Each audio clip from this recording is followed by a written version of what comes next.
Hello and welcome to the Dream Team Professor podcast. In this episode, I'm just going to give you a quick update on how my best team and my vlog team got on in game week 15, and then just quickly show you which transfers that I made ahead of the Friday deadline. This section normally goes at the end of my usual podcast episodes, but my previous episode where we looked at the top players and fixtures to target in January, it started to get a little bit long, so I decided I'd do this as a separate video. So we'll get started then. It was a really good week for my vlog team. I got 146 points for the game week. I'll start from the back. I had David De Gea in goal, who got me 8 points. Kieran Trippier, who got me 17. Fabian Schär got 16. I had Estepinian, who got me just the 5 points. Luke Thomas got 8. Bruno Fernandes got 5. Almiron got 8. De Bruyne got 15. Rashford got me 18 points. Mohamed Salah got 20 and Haaland got a massive 26. So that took my points total to 959 points, and it was a rank jump up to 26.3k. I was around 70k before the restart of the normal Sun Dream Team game after the World Cup. So from 70k to 26k, I'm pretty confident that I can really start to chip away at this rank and get a lot lower down. So I've got 4 transfers remaining out of the 5. This was my team. On the right hand side, you can just see my team before I made the transfer. The transfer that I did make was Luke Thomas out for Ødegaard before the price changes kicked in. I was going to start the season with, or the restart of the season with Ødegaard, but I just thought that Thomas having 2 games, he might have outscored him. But actually, Ødegaard had a really good game week, getting 2 assists in that game against West Ham. But never mind, I've got him back in my team. So yeah, De Gea, he got me a clean sheet and a rating. Obviously quite disappointing because Dubravka started the League Cup game, which I thought David De Gea was going to start, but I'll still take the 8 points from him. Then I had Trippier and Fabian Schär, both got 2 clean sheets, so that was a really good showing. And Kieran Trippier got me the assist as well, so a really good return from him, and he's looking like a must-have in any team on Dream Team at the minute. Then Estepinian, I'm a little less keen on him at the minute. I was quite excited to put him in my team because I think he is a really exciting player, quite an attacking fullback. But he didn't start the first League Cup game, but luckily did come on as a sub to get the clean sheet points, which was good. And then it was looking like he was going to get a good result against Southampton. They were keeping the clean sheet till quite late on in the game, and I think he was at about 6.8 rating when I checked. But then Brighton gave away the penalty, which was scored by James Ward-Prowse, and then his rating just dived, and obviously didn't get the clean sheet points. So just 5 points from him. Luke Thomas, who I mentioned, he got the clean sheet points in the first game, and Leicester's defence had looked brilliant up until, well, it even looked brilliant in the EFL game. But then they faced Newcastle and got absolutely hammered, so he ended up losing me 2 points in that game. He was initially on 10 points, got the clean sheet and an assist.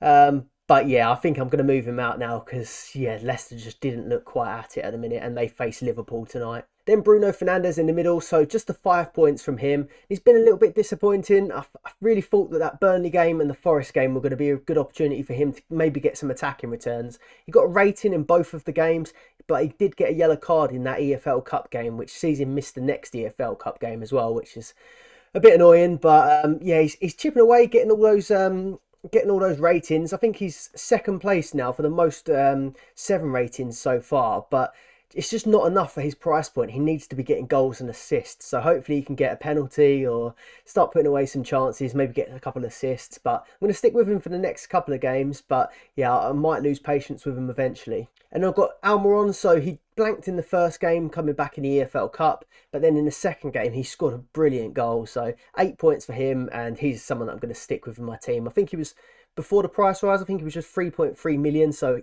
again, brilliant value for a Newcastle side that have got great fixtures, and he's looking really good. Then Kevin De Bruyne, who's just been absolutely class. He got 15 points for me. He got 2 ratings, 2 assists and a Star Man award this week, so brilliant showing from him.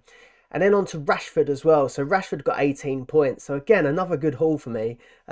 He got 2 goals, 1 assist and ratings as well. So he's looking like a really good option. And I'm really happy with that front three at the minute. Rashford, Salah, Haaland. Ideally, I'd have Rashford, Salah, Kane. But actually, that return from Rashford's been brilliant for his price point. He was 4.5 before the price increase as well. So really good value. Then Mohamed Salah. Yeah, just doing what he normally does. 20 points from him. So 2 goals, 1 assist and 1 Star Man from him. He faces Leicester tonight. So yeah, they've looked a little bit shaky at the back. So hopefully they can be shaky again and he can get a couple more points in that one. And then Haaland, it's not even surprising at this point. 26 points is normally a ridiculous ridiculous game week haul, but 3 goals and 1 star man, and it's not even surprising. So yeah, really good week all round. So total points 959, and hoping that I can just build towards getting that rank down. Ideally, it might be a bit of a long shot. I'm not too sure at the minute, but I really wanted to at the start of the season get down to within the top 1k would be a nice little target of mine. So it did look quite far away, but now down to 26k. If I can have another really good week, or even a good few weeks in a row, hopefully we can get a little bit nearer towards that. And it was just one transfer that I made in this team. So Thomas to Ødegaard. I think the Arsenal fixtures are looking a little bit tough. Brighton away and Newcastle at home. I think on paper they look better than they really are. As an Arsenal fan, I think Brighton always give us a pretty tough game. I've got some bad memories playing against Brighton. And then Newcastle didn't go too well last season either, towards the end when we were pushing for top 4. So they're going to be 2 difficult games, but Arsenal have been on real good form, and I haven't got that many Arsenal players in my squad at the minute. So I'd at least wanted to have an Ødegaard or maybe one of the attackers, but I don't want to bring in an Eddie Nketiah or a Martinelli while I've got Rashford, Salah and Haaland all firing. So I think Ødegaard looks like a good player to bring in, and he only cost me 2.9 million. So looking at this team now, the only things that really worry me, I have got 4 transfers that I could have made, but I just didn't want to make them for the sake of it. We just had unlimited transfers, so really our team should have been set up nicely for the upcoming games. So yeah, 4 transfers remaining, but the things that are bugging me at the moment, I do think Liverpool look quite good. Defensively they're not great, but I still think Robertson might fill his boots in this next couple of games. So I'm a bit worried about not owning any Liverpool defenders, and I haven't got any City defenders at the moment either. It didn't really matter the previous game week because they didn't do too well, but they have got, I think it was 7 fixtures between now and the February transfer, so I do think they're going to keep a fair few clean sheets in that period. So I'll have to try and have a think how I might be able to move the team around to maybe get one of them in. It's definitely not going to be a Cancelo because I just haven't got the budget for it, but maybe a Kanji at 4 million could be someone that I look to bring in. Bruno Fernandes doesn't deliver in these next few games. I think he might be the player that moves out. He's quite an expensive player to have if he isn't getting the goals and assists. So we'll give him Wolves and we'll give him Bournemouth, and then I might look to move him on if he hasn't been convincing. Then the other player that I'm not fully convinced about is Estepinian. He only costs 1.4 million on the game, so I can't really expect too much of a points return from him. But I will have a little look around to see if there's any other value picks that I might be able to replace him with if he doesn't do very well in the upcoming games. But I will give him Arsenal game. I will give him the Arsenal game. He's got Everton away, which isn't a terrible fixture. Everton haven't been great at all recently.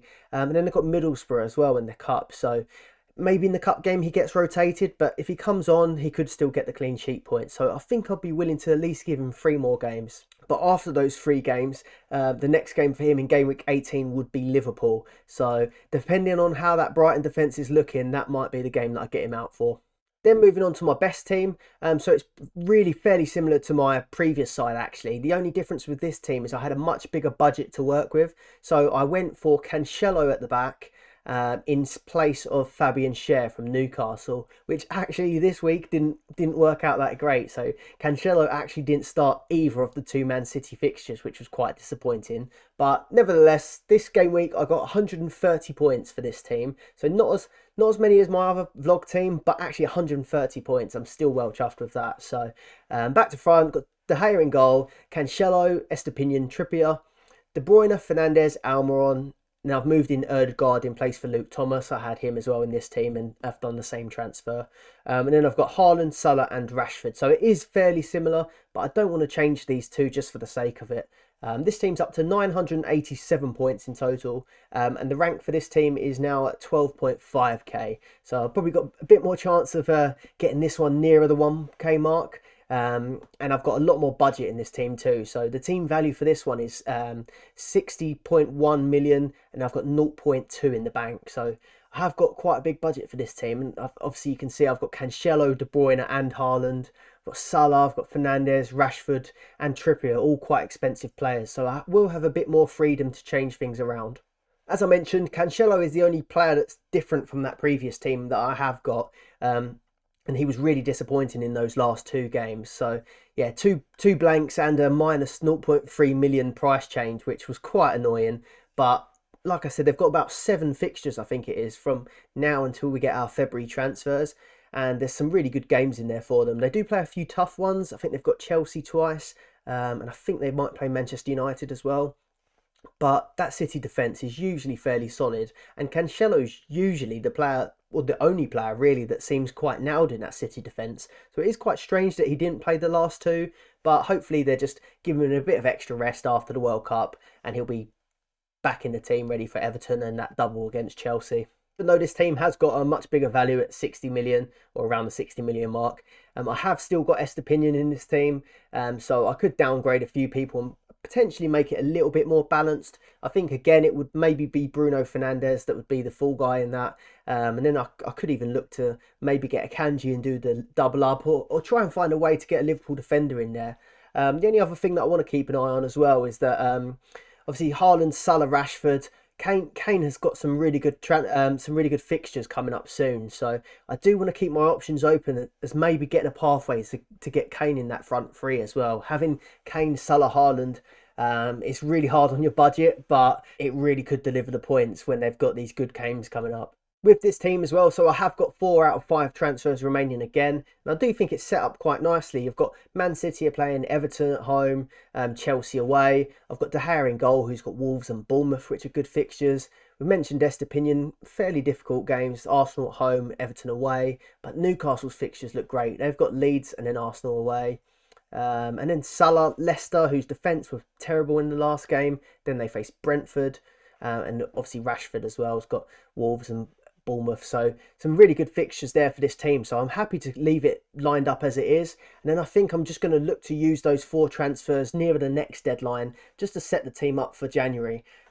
So coming on to January, things I've noted down for things to potentially look at targeting for January is that City have got the most fixtures. So they've got 7 while the rest have 6 or 5. Newcastle probably have the best looking fixtures. That Arsenal game is pretty much the toughest fixture they have, and then I think they're all pretty winnable as well. So I'll definitely be targeting their defence, and then probably Almiron is their main attacking outlet at the minute. Man United have got 4 good games, but then they face Man City and Arsenal. So that could be the sort of game where I might look to maybe move De Gea out, or potentially start the move from Rashford to Kane potentially. Then Liverpool, they've got 5 games, so not as many as some of the other teams, but all of them are very favourable fixtures. So I do think it's going to look good for Liverpool this month. And then Arsenal, I've just mentioned their fixtures look really quite tough. We've got Brighton, we've got Newcastle, and then we've got tough games as well against Manchester United and Spurs. So very difficult fixtures. I think this is going to be a really vital month for Arsenal if they're going to put up any sort of title challenge. I mentioned in the last video that I did the best players and fixtures to target in January. I'm going to put a link at the end of this video so that you can watch that one. And that is everything for this video as well. So if you've liked the video, please do like and subscribe to the channel for more Sun Dream Team content. But I'll see you on the next one.